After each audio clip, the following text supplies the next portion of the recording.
A Agenda Econômica está de volta. O nosso tema de hoje é a independência do Banco Central. Nosso convidado é o consultor legislativo do Senado Federal, Rafael Silveira e Silva, economista e cientista político.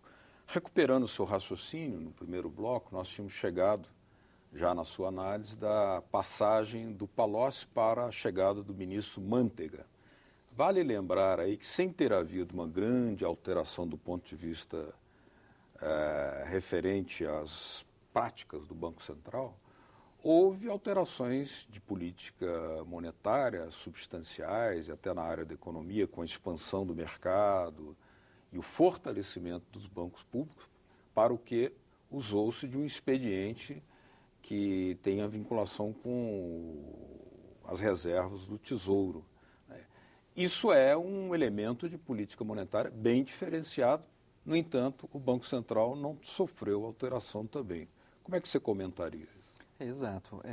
Como a gente estava comentando no bloco anterior, nós percebemos claramente ao longo do tempo que os presidentes da República vão conduzindo a gestão dessa política econômica de acordo com as peças que ele vai escolhendo.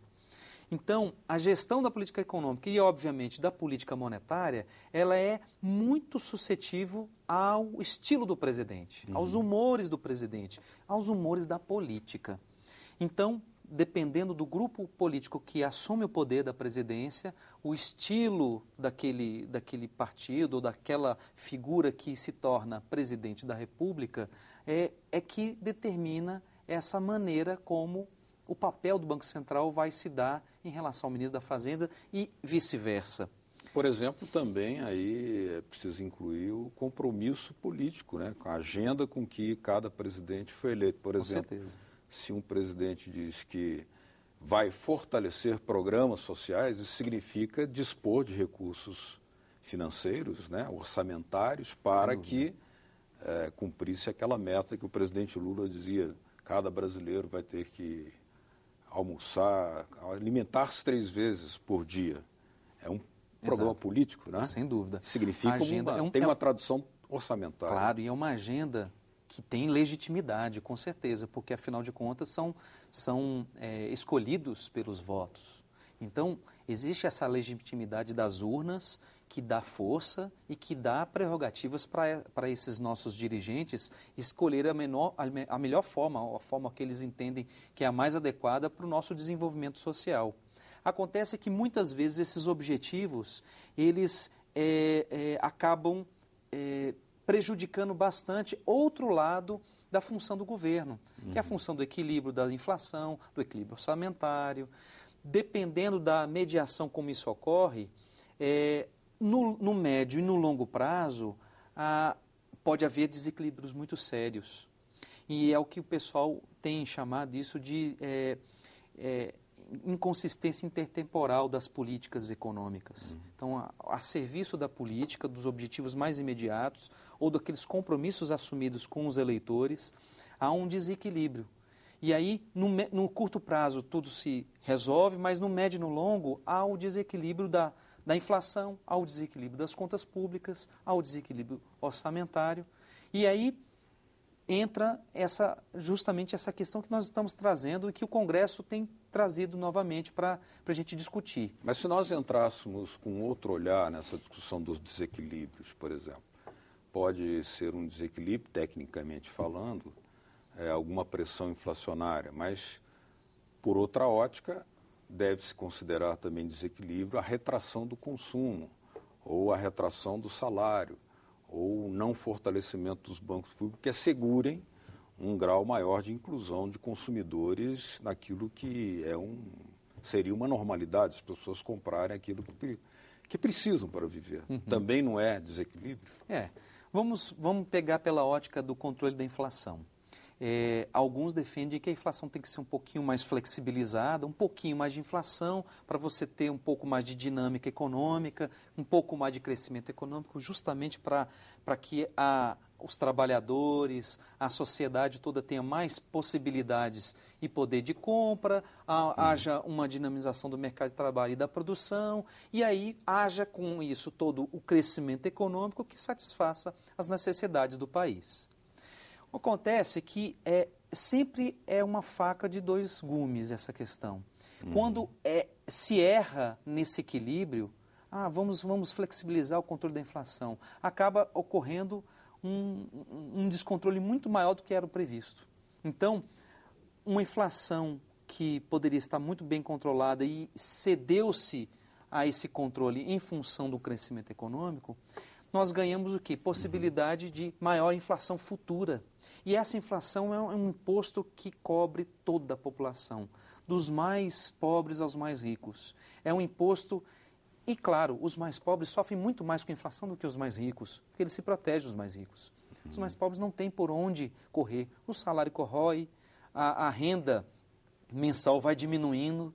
Então, sim, nós temos um objetivo de médio e curto prazo, que é o crescimento econômico, mas se for observada com muita flexibilidade ou com uma certa, digamos assim, vamos colocar entre aspas, uma certa leniência em relação ao controle inflacionário, a sociedade no futuro vai pagar muito mais caro. Agora, e se houver, Rafael, um ajuste fiscal muito amargo, uma política monetária muito restritiva que resulte numa recessão, por exemplo, que por sua vez traz desemprego, menos consumo, isso também não é um efeito desastroso da política monetária na outra direção? Como alguns remédios que nós tomamos e que têm efeitos adversos, né? Agora, uma questão interessante. O ano passado nós não tivemos um crescimento extraordinário e nós não tínhamos, naquele momento, um controle das finanças públicas e um controle inflacionário tão implacável assim. Então, era um controle mais dilatado e, mesmo assim, mesmo com essa concepção toda, nós não tivemos a contrapartida do crescimento econômico. O que acontecia? Alguns elementos da política econômica estavam descalibrados. E todos os elementos que se dedicavam a defender o crescimento econômico, a expansão do crédito, expansão da participação dos bancos públicos, dos bancos oficiais, o Banco Central sendo um pouquinho menos rigoroso na questão das taxas de juros. Então, esses elementos todos somados, qual seria a expectativa? Bom, com isso tudo nós vamos ter um crescimento econômico maravilhoso. Vamos ter um crescimento econômico de 3%, 3,5%, mas não foi esse cenário que nós verificamos. Então, houve fundamentos que numa justificativa primeira, seriam todos totalmente ajustados para um crescimento e que não foi atingido. Mas existem concepções muito diferenciadas nesse debate sobre a independência do Banco Central, o papel do Banco Central, né? Alguns alegam, como por exemplo Milton Friedman, que é um insuspeito defensor de teses muito conhecidas, liberal, né? E por outro lado, Joseph Stiglitz, né? Joseph Stiglitz, que foi vice-presidente do Banco Mundial, eles acham que o Banco Central não deve estar relacionado apenas à defesa da moeda e ao controle da inflação, que eles deve ser uma ferramenta também para o desenvolvimento da economia, um modelo de sociedade baseada num certo projeto econômico, né? Perfeito. É um novo conceito, outro conceito, pelo menos. Como é que você analisa esse? Isso aí, esse tema é um tema muito interessante que tem muito a ver com a questão de independência e autonomia do Banco Central. Quer dizer... Os dois são contra a independência do Banco Central, nesse caso. Na verdade, mesmo sendo bem liberal. Isso, são concepções econômicas que cada um defende e que tem as suas justificativas. Bom, agora nós vamos ver aqui duas participações de senadores sobre esse tema da independência do Banco Central. Vamos ver.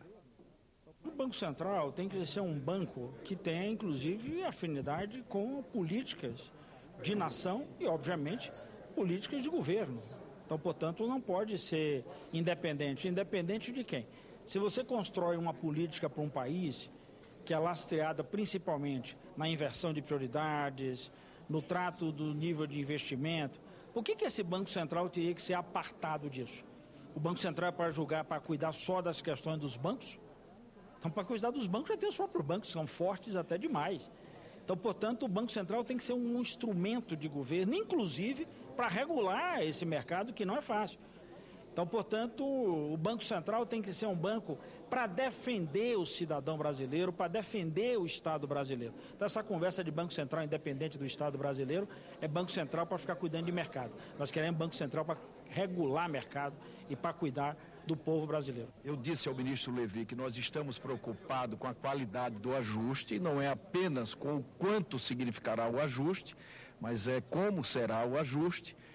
E sugeri para o ministro algumas medidas, inclusive a independência do Banco Central, a independência formal do Banco Central, com mandatos descoincidentes do mandato da Presidente da República e a independência formal. Qual é o papel do Congresso aqui nesse momento? Não é só apenas de tirar essa agenda e protagonizar essa agenda de discussão, mas ajudar a estabelecer um mecanismo institucional em que ele não só escolha dirigentes ou aprove dirigentes, mas que ele participe do processo de supervisão da autoridade monetária. Então, a autoridade monetária, ela não apenas prestará contas à Presidência da República, mas também terá que prestar contas ao Congresso Nacional. Estabelecer mecanismos de coparticipação nessa prestação de contas traz um pouquinho mais de segurança para que o Banco Central não caia nesse problema terrível de que, tendo uma certa independência, ele leve a sua função a ferro e fogo a tal ponto de prejudicar os interesses do país. Então, o Congresso Nacional entra para mediar isso. Ele pode mediar em formas do chamamento dos dirigentes, cumprimento de algumas metas pré-estabelecidas junto ao Congresso Nacional, na própria forma de escolha, nos mandatos que podem ser mais calibrados em relação ao presidente da República, descasados dos seus mandatos. Então, existem formas muito dinâmicas da participação do Congresso na elaboração de um novo modelo institucional. Muito bem, nosso tempo se esgotou. Eu gostaria de agradecer a sua presença aqui, Rafael, por ter nos trazido sua visão e as análises que trouxe. Muito obrigado. Estaremos sempre de portas abertas aqui para esse debate. Nós é que agradecemos, Beto. Muito obrigado. Obrigado a vocês de casa que nos acompanharam. Olha aí na telinha uma forma de mandar para nós suas sugestões, dicas e críticas. 0800 61 2211. Ou se quiserem baixar para copiar esse ou os outros programas da TV Senado, também está na sua telinha. www.senado.leg.br/TV. Obrigado mesmo pela sua audiência. Até o próximo Agenda Econômica. Tchau.